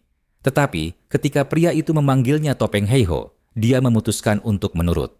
Kemudian, di sebuah gang yang sepi, ksatria itu meminta maaf atas keributan tersebut dan menjelaskan bahwa dia hanya ingin berbicara dengan Hirhan. Tapi dengan begitu banyak orang di sekitarnya, itu tidak mungkin. Heran memperhatikan bahwa dari tingkat peralatannya, dia pasti berpangkat tinggi, tetapi dia masih tidak ingat siapapun seperti itu dari kehidupan masa lalunya. Jadi dia mulai bertanya-tanya apakah orang itu mengenalnya. Ksatria yang memakai kacamata itu bertanya apakah dia Heiho. Dan Herkin berpikir strategi terbaik saat itu adalah berpura-pura tidak tahu apa-apa. Jadi dia menjawab seolah-olah dia belum pernah mendengar nama itu. Ksatria itu kemudian bertanya apakah dia menerima misi dari NPC bernama Himri. Dan Hirkan menjadi semakin curiga, bertanya-tanya apakah dia harus berbagi informasi apapun hanya karena orang ini tampaknya tahu terlalu banyak, dan menyimpulkan bahwa jika orang itu ingin berkelahi, lebih baik mempertaruhkan akunnya sendiri karena dia tidak akan menyerah dengan mudah. Jadi, Han mengacungkan jari tengah kepada ksatria itu dan memutuskan bahwa ini adalah strategi terbaik untuk terus menyangkal semuanya dan berpura-pura bahwa dia hanyalah seorang idiot yang tidak penting hanya untuk melihat apa yang akan dia lakukan selanjutnya. Yang dilakukan ksatria itu adalah mengulurkan tangan dan meminta maaf. Tetapi Hurricane malah menyebutnya pengecut dan mengatakan ia membiarkannya saja kali ini. Meskipun ia bertanya-tanya siapa sebenarnya pria itu, karena jelas ia tidak sendirian dan semuanya tampak seperti bagian dari rencana. Ksatria itu kemudian berkomentar bahwa Hurricane jelas bukan seorang profesional. Dan sambil mengusap tangannya dengan jijik, ia berkata bahwa jika ia benar-benar berpengalaman, ia tidak akan membiarkan tangan kirinya yang mengenakan jam tangan perang begitu tidak terlindungi. Di balik bayangan, seseorang lain semuanya bertanya-tanya apakah ia masih harus mengawasi Himri karena misi korupsi hampir selesai, dan jika ada yang menyadarinya sekarang, tidak akan ada yang bisa disembunyikan. Ksatria itu menjawab tidak karena misi utama yang sebenarnya adalah tentang telur di sarang dan mengatakan lebih baik mengurangi jumlah variabel. Orang di balik bayangan itu kemudian kembali ke posisinya dan ksatria itu juga pergi. Sementara itu, Herkin mengamati semuanya dari jendela, bertanya-tanya siapa orang lain yang terlibat dan menyimpulkan bahwa karena mereka bergerak bersama, mereka mungkin bagian dari sebuah organisasi. Tetapi, jika mereka berasal dari guild biasa, mereka tidak akan pernah mengungkapkan identitas mereka seperti itu, mencoba untuk semacam kesepakatan dengannya. Dia juga menyadari bahwa cara ksatria itu menggunakan tangan kirinya dengan jam perang menunjukkan bahwa mereka jelas bukan pemula. Jadi dia bertanya-tanya sekali lagi, siapa sebenarnya orang-orang itu? Kemudian, saat melatih kerangka-kerangkanya, Herkan yakin ada sesuatu yang istimewa tentang misi telur di sarang itu dan menyimpulkan bahwa mereka mungkin telah melihat video yang dia unggah karena nama salurannya adalah Haho dan itulah mengapa mereka mengejarnya. Namun demikian, mengingat mereka telah melepaskannya, tampaknya target mereka bukanlah dia atau setidaknya belum. Dan ya, ini tentang misi yang dia terima. Urkin berpikir bahwa dia tidak tahu apa yang sedang terjadi. Tetapi jika dia melanjutkan misi itu, dia pasti akan bertemu dengan orang-orang itu lagi. Agar tidak terlacak, dia harus berhenti mengunggah video untuk sementara waktu. Dia bertanya-tanya mengapa selalu ada psikopat yang terlibat dalam hidupnya. Sementara itu, Chi, atau lebih tepatnya Ratu Badai Sur, terbangun dari kapsulnya. Sekretarisnya Park Suji muncul, mengatakan bahwa dia telah melakukan pekerjaan yang hebat. Suji menawarinya segelas air sambil bertanya, bagaimana tes untuk yang baru para anggota sudah pergi? Chai menjawab bahwa itu semua omong kosong. Dia heran mengapa tidak ada seorang pun yang berguna baginya dan ingin tahu apakah ada kabar tentang Rajo baru-baru ini. Suji berkomentar bahwa dia masih belum mendapat kabar dari orang yang mengunggah video itu dan mungkin dia bahkan telah bergabung dengan guild lain. Chai bertanya, apakah itu benar-benar guild lain, dan Suji menjawab bahwa dia akan memeriksanya lagi. Chai meminta agar informasi tersebut disampaikan sesegera mungkin dan juga bertanya tentang direktur. Suji mengatakan bahwa belum ada kabar darinya juga. Chai berkomentar bahwa panglima perang itu semakin kuat dan itulah sebabnya dia diam. Dia ingat bahwa ketika dia pertama kali mengatakan ingin memainkan permainan ini, dia mencoba membatalkan pernikahan. Suji terkesan dengan tubuh Chey yang besar. Sebelum meninggalkan ruangan, Chey menyuruhnya untuk membuat seleksi kandidat baru dan menyerahkan laporannya paling lambat besok. Suji bertanya dengan heran apakah sampai besok, tetapi Chey langsung membanting pintu di depannya. Suji heran dengan temperamen bosnya yang sulit. Sementara itu, Hurkin berada di tempat yang sudah lama tidak ia kunjungi, Rawa Kadal. Dia berpikir, karena Himri tinggal di Kastilban, area misi pasti berada di dekat sana berdasarkan kata telur. Dia menganggap misi itu mungkin terkait dengan monster berbisa seperti burung, reptil, atau serangga. Dan tempat yang sesuai dengan semua itu adalah Rawa Kadal. Dia memutuskan untuk mencari di sana terlebih dahulu. Jika dia tidak menemukan apapun, dia akan pergi ke tempat lain. Hurkens memanggil kerangka kecilnya untuk menguji sesuatu. Karena ini adalah tempat berburu yang tinggi, dia berpikir dia harus memberikan mantra pada panggilannya. Dia menggunakan keterampilan Elmo of Madness yang menandai kepala kerangka dengan simbol. Simbol ini mengaktifkan mantra, dan ada kemungkinan acak bahwa makhluk itu akan kehilangan kewarasannya. Ketika dia mengaktifkan helm, kerangka kecil itu menjadi sangat terlatih, mendapatkan tanduk dan energi merah, terlihat jauh lebih kuat dan lebih gila. Heran berkata pada dirinya sendiri bahwa tes akan dimulai sekarang, tetapi dia tidak memperhatikan bagian yang mengatakan bahwa kerangka itu bisa benar-benar kehilangan kendali. Tes tersebut terdiri dari menyerang tuannya sendiri. Maka kerangka kecil itu menerjang Hierarkin seolah ingin membunuhnya. Tetapi Hierarkin membalas dengan sebuah pukulan itu begitu keras hingga kepala pemanggilnya terlepas. Dia menjadi marah, bertanya-tanya bagaimana makhluk panggilan itu berani menyerangnya dan apakah itu semacam bug atau apakah dia telah ditipu sekali lagi.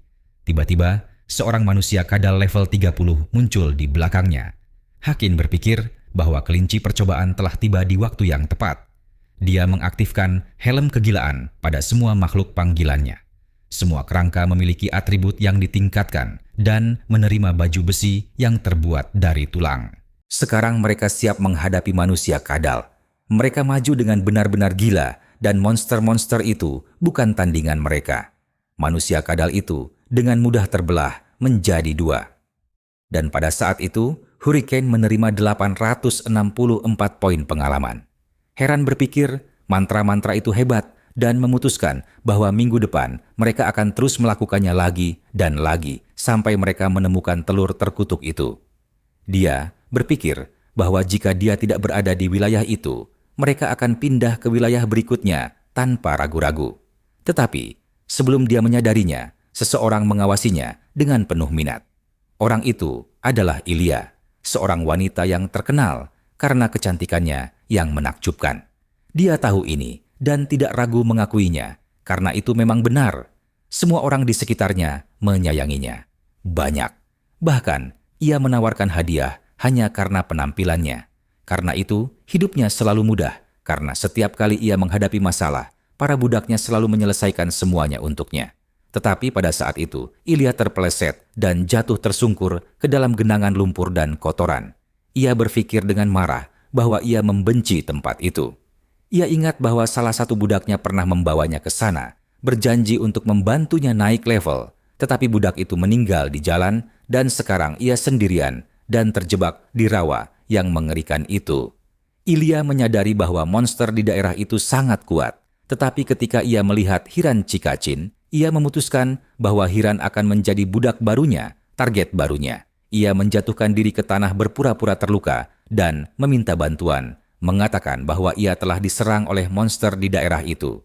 Ia percaya bahwa Herkan akan mudah jatuh ke dalam perangkapnya karena tidak ada yang bisa menolak pesonanya dan tidak mungkin seseorang meninggalkan wanita cantik seperti dirinya dalam keadaan seperti itu.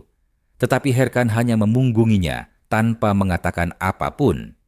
Ilya benar-benar terkejut, tidak percaya apa yang telah terjadi dan bertanya-tanya apakah Herkan benar-benar mengabaikannya. Kecantikan.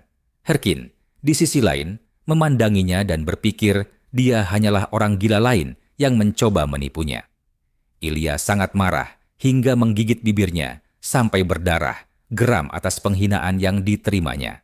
Dia bertanya-tanya Bagaimana dia berani memperlakukannya seperti itu?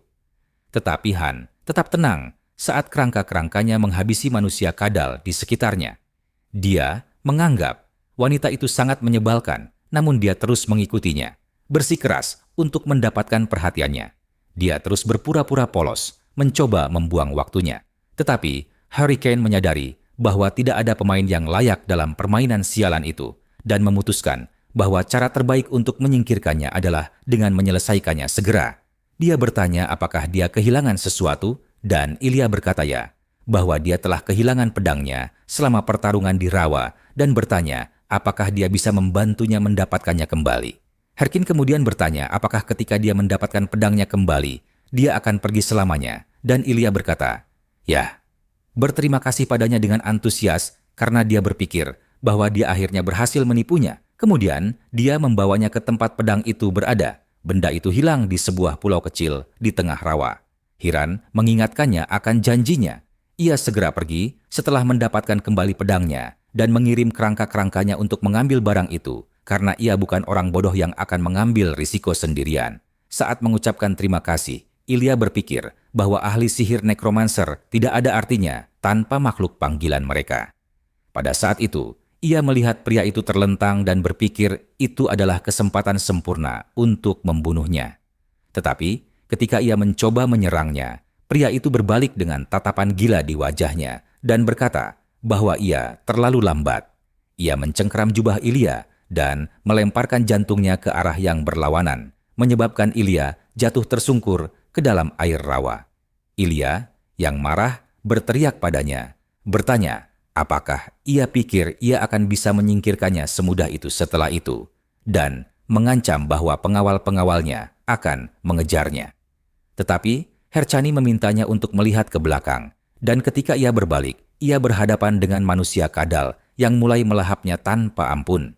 Hercani kemudian berpikir bahwa lain kali, jika ia benar-benar ingin menipunya, ia harus melakukan pekerjaan yang lebih baik karena ia telah menyadari niat Ilya sejak awal dan menganggapnya benar-benar bodoh. Huracan merasa lelah diperdaya oleh orang-orang. Ia merasa telah membuang terlalu banyak waktu.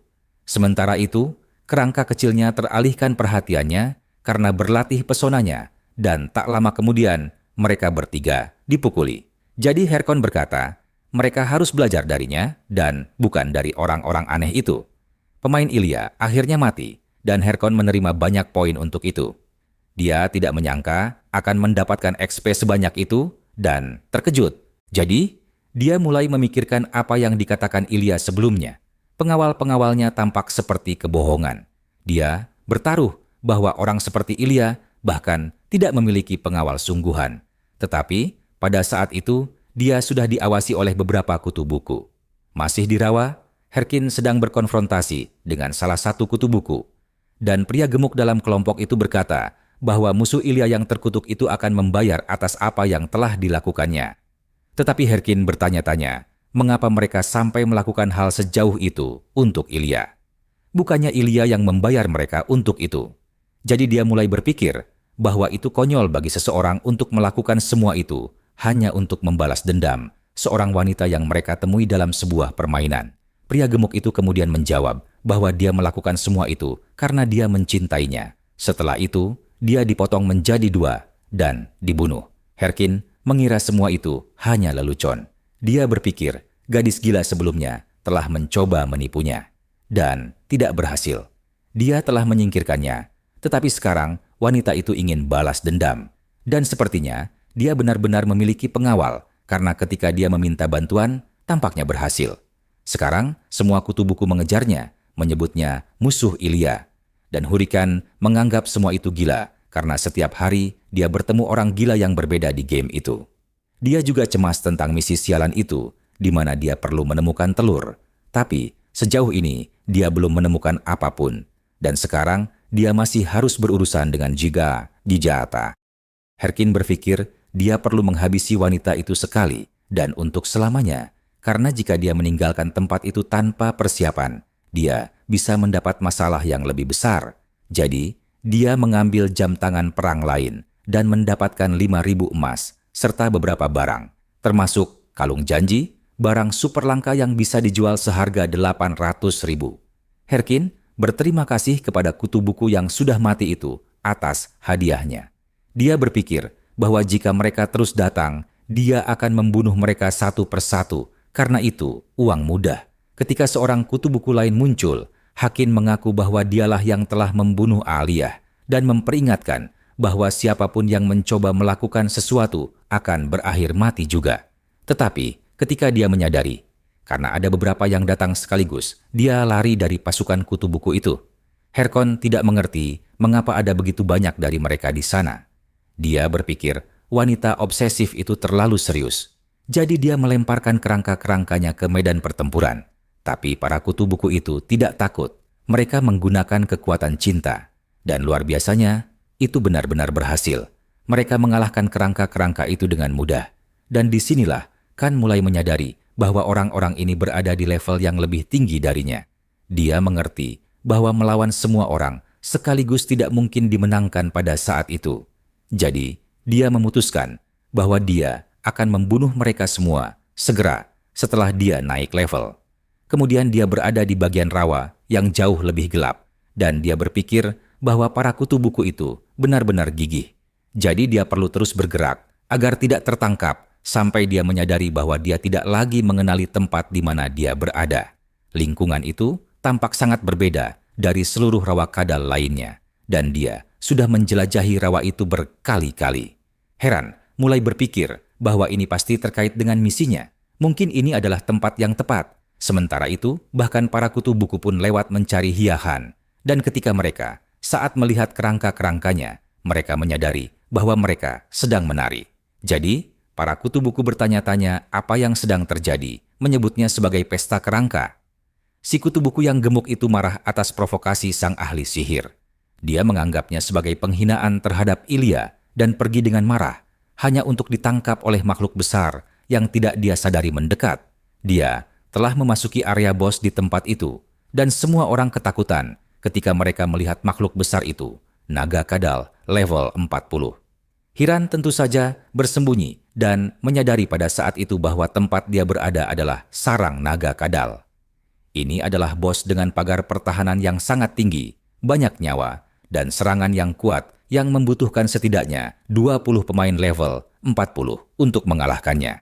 Dari apa yang dia ingat dari kehidupan masa lalunya, serangan naga kadal telah selesai beberapa waktu lalu. Jadi, biasanya bos ini seharusnya tidak ada di sana saat itu.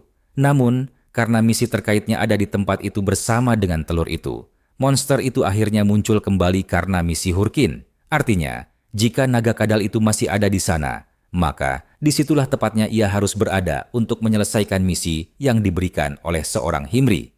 Saat itulah Herachan menyadari sesuatu yang penting. Seorang Himri telah mengirimnya ke tempat itu sendirian untuk menghadapi makhluk level 40, bos raid sungguhan, dan Herkin mengira penyihir terkutuk itu adalah penipu. Namun, ia lega masih memiliki teman-teman di dekatnya, para kutu buku yang dapat berfungsi sebagai pengalih perhatian dalam pertarungan melawan naga. Para kutu buku mengatakan mereka bisa saja melarikan diri, tetapi Herkin tidak bermaksud membiarkan mereka lolos begitu saja. Jadi ia menggunakan mantra pada kerangka-kerangkanya untuk mengelilingi mereka semua, sepenuhnya menghalangi jalan keluar. Para kutu buku mengeluh, mengatakan mereka bisa memaksa masuk. Tetapi orang yang mencoba melakukannya dilempar ke langit oleh naga dengan satu pukulan. Kutu buku lainnya menyadari terlambat bahwa Hurricane sudah melarikan diri, dan ia dalam hati berterima kasih kepada mereka atas pengorbanan mereka, berjanji untuk tidak pernah melupakan mereka, karena sekarang jalan sudah terbuka baginya untuk memasuki sarang naga yang kosong. Begitu masuk, ia mulai mencari telur, tetapi tempat di mana seharusnya telur itu berada benar-benar kosong. Herkin bersikeras mencari, karena dia yakin benda itu pasti ada di suatu tempat. Sampai akhirnya dia menemukan sesuatu yang tampak seperti sebuah telur yang sangat aneh. Sebenarnya, itu lebih mirip batu berbentuk telur, tetapi masih samar-samar menyerupai telur sungguhan. Jadi, dia memutuskan untuk membawanya bersamanya. Tak lama kemudian, dia menyadari bahwa semua kerangkanya telah hancur, yang menunjukkan bahwa naga itu sekarang mendeteksi penyerang terakhir yang masih hidup di tempat itu, yaitu dirinya. Naga itu muncul, menghancurkan segala sesuatu di sekitarnya. Dan Hurricane menyadari bahwa dia benar-benar dalam masalah besar. Dia tahu dia tidak bisa tinggal di sarang itu lama-lama. Jadi, dia memutuskan untuk mengambil benda yang tampak seperti telur itu, berharap itu benar-benar barang untuk misi tersebut. Dan jika itu sesuatu yang berharga, berharap lebih lagi bahwa itu adalah misi ganda. Kemudian, di Rawa, legiun para kutu buku telah dikalahkan sepenuhnya, dan satu-satunya yang masih hidup melihat Hiron mendekat. Hirkan berkomentar bahwa Warlord adalah permainan yang sangat menarik karena memberikan kebebasan bahkan kepada orang-orang bodoh seperti mereka. Ketika si kutu buku terakhir mencoba menjawab, Herkin hampir menancapkan pedangnya ke wajahnya, menjelaskan bahwa dia tidak bercanda ketika bermain sebagai panglima perang karena ada banyak hal yang dipertaruhkan, dan lain kali dia tidak akan menganggapnya enteng. Dia mengatakan ini kepada si kutu buku itu dan wanita terkutuk itu, dan berjalan keluar dari sana, menginjak mayat-mayat yang berserakan di tanah. Saat berjalan, Herchan berpikir bahwa jika mereka mengejarnya lagi, itu akan berubah menjadi perang sungguhan. Sekarang, dia ingin menghasilkan uang, jadi dia memutuskan untuk menjual lokasi tepat naga kadal itu, seharga 100.000 emas. Kemudian, dia pergi untuk mengantarkan telur itu langsung ke Himri, mengklaim bahwa dia telah membawa barang yang dimintanya. Hurkin berpikir, itu pasti hal yang benar untuk dilakukan, karena dia tidak ingin kembali ke rawa itu lagi. Dengan tenang, Ahimri membenarkan bahwa ini persis barang yang dia cari dan memuji pekerjaan Hirkin, mengatakan bahwa dia jauh lebih cepat dari yang dia harapkan, terutama untuk seseorang seperti dia.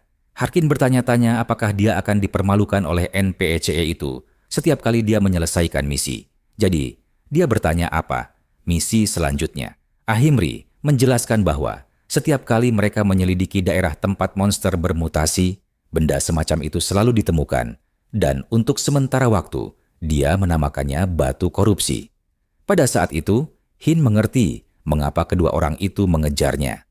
Batu korupsi-korupsi adalah item yang sangat penting untuk misi utama permainan, dan jelas bahwa para pemain itu hanya ingin memastikan mereka mendapatkan telur itu, karena itu secara langsung memengaruhi kemajuan misi utama Warlord. Herkin mengira dia benar-benar ditipu oleh misi itu. Dia tidak pernah membayangkan bahwa dia akan terlibat langsung dengan misi utama seluruh permainan. Saat dia mencoba memahami situasinya, Ambri meminta maaf kepadanya, mengatakan bahwa misi ini mungkin terlalu besar untuk seseorang dengan levelnya karena mereka berurusan dengan monster yang sangat kuat dan kekuatan yang masih belum diketahui, dan dia membutuhkan Hirkan untuk membuktikan kemampuannya. Himri bertanya kepadanya apa pendapatnya tentang itu dan apakah dia siap menghadapi korupsi.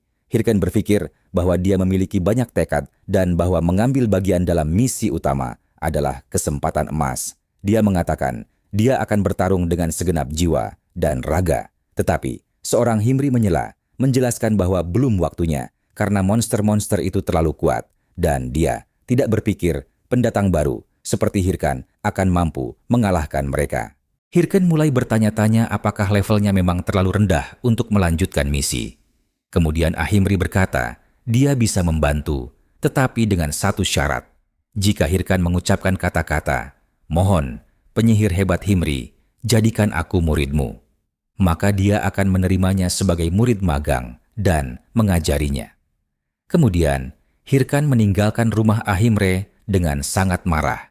Setelah menerima misi bajingan itu, dia mengeluh dalam hati bahwa penyihir itu adalah seorang cabul yang menyedihkan dan dia sangat membencinya, terlebih lagi karena membuatnya mengulangi kalimat memalukan itu 3 kali berturut-turut.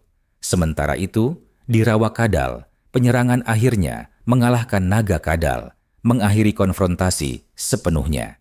Ini hanya mungkin karena Hurricane sendiri telah menjual lokasi tepat naga itu, dan kelompok itu merayakan kemenangan mereka.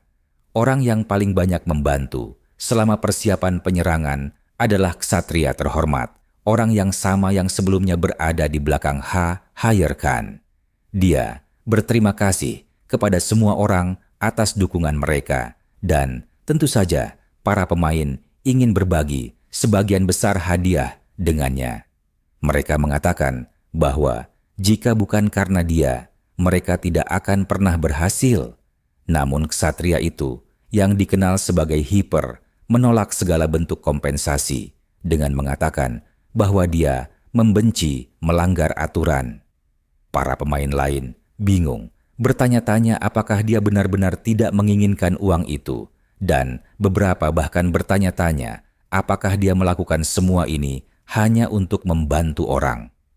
Saat berjalan melewati mereka, Hare mengatakan bahwa semua barang di dalam sarang itu milik kelompok.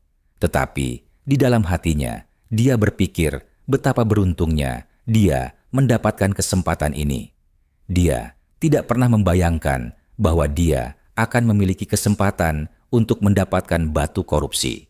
Begitu dia mendengar bahwa naga kadal telah muncul kembali, dia takut bahwa Gil Topeng Heiho juga terlibat. Tetapi ketika dia mengetahui bahwa naga itu masih hidup, dia melihat peluang nyata. Jadi, dia langsung berlari ke sarang untuk mengambil batu korupsi. Tetapi ketika dia sampai di sana, tempat itu benar-benar kosong. Batu itu sudah tidak ada lagi. Dia sangat frustrasi sehingga dia berteriak keras, diliputi amarah. Kemudian, Jae-hyun berkomentar kepada sekutu bahwa dia akhirnya dapat memenuhi keinginannya.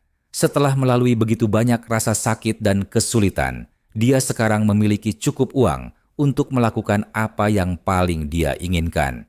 Dia mengatakan bahwa dengan semua uang itu, dia akhirnya bisa membeli daging, dan setelah sekian lama, dia akhirnya bisa makan dengan layak lagi. Jae-hyun berkomentar bahwa dia telah menghasilkan banyak uang tambahan dengan membunuh para kutu buku itu. Jadi, dia menukarkan semuanya menjadi uang sungguhan, berpikir bahwa dia sekarang sudah mapan seumur hidup. Tetapi, begitu dia melakukan deposit, rasanya seperti ditusuk di dada. Kartu kredit mengambil sebagian, tagihan rumah tangga mengambil sebagian, dan sewa mengambil sisanya.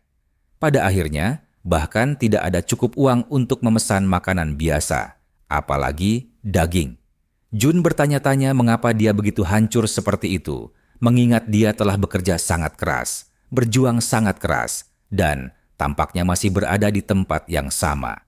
Kemudian, dia menerima pesan dari Romani yang bertanya apakah dia masih hidup. Dia mengatakan dia ingin membuat lebih banyak video dengannya. Jae-hyun menyadari bahwa dia benar-benar melupakannya dengan semua yang terjadi. Mungkin dia benar-benar tidak bisa membuat video dengan orang-orang satu yang mengejarnya. Tetapi Jae-hyun tidak berpikir dia harus terlalu khawatir sampai kelaparan. Pada akhirnya, dia hanyalah seorang gamer polos yang mencoba bertahan hidup di tengah kekacauan. Jae-hyun merasa tak tahan lagi, jadi dia memutuskan untuk melakukan semuanya dengan caranya sendiri. Kemudian, dia muncul di dalam sebuah ruang bawah tanah yang dikenal sebagai kuburan di hutan orang mati, siap merekam petualangan berikutnya. Jika Anda menikmati ceritanya, jangan lupa subscribe channel ini karena masih banyak lagi yang akan datang. Ini sangat membantu untuk terus menghadirkan petualangan epik ini kepada Anda.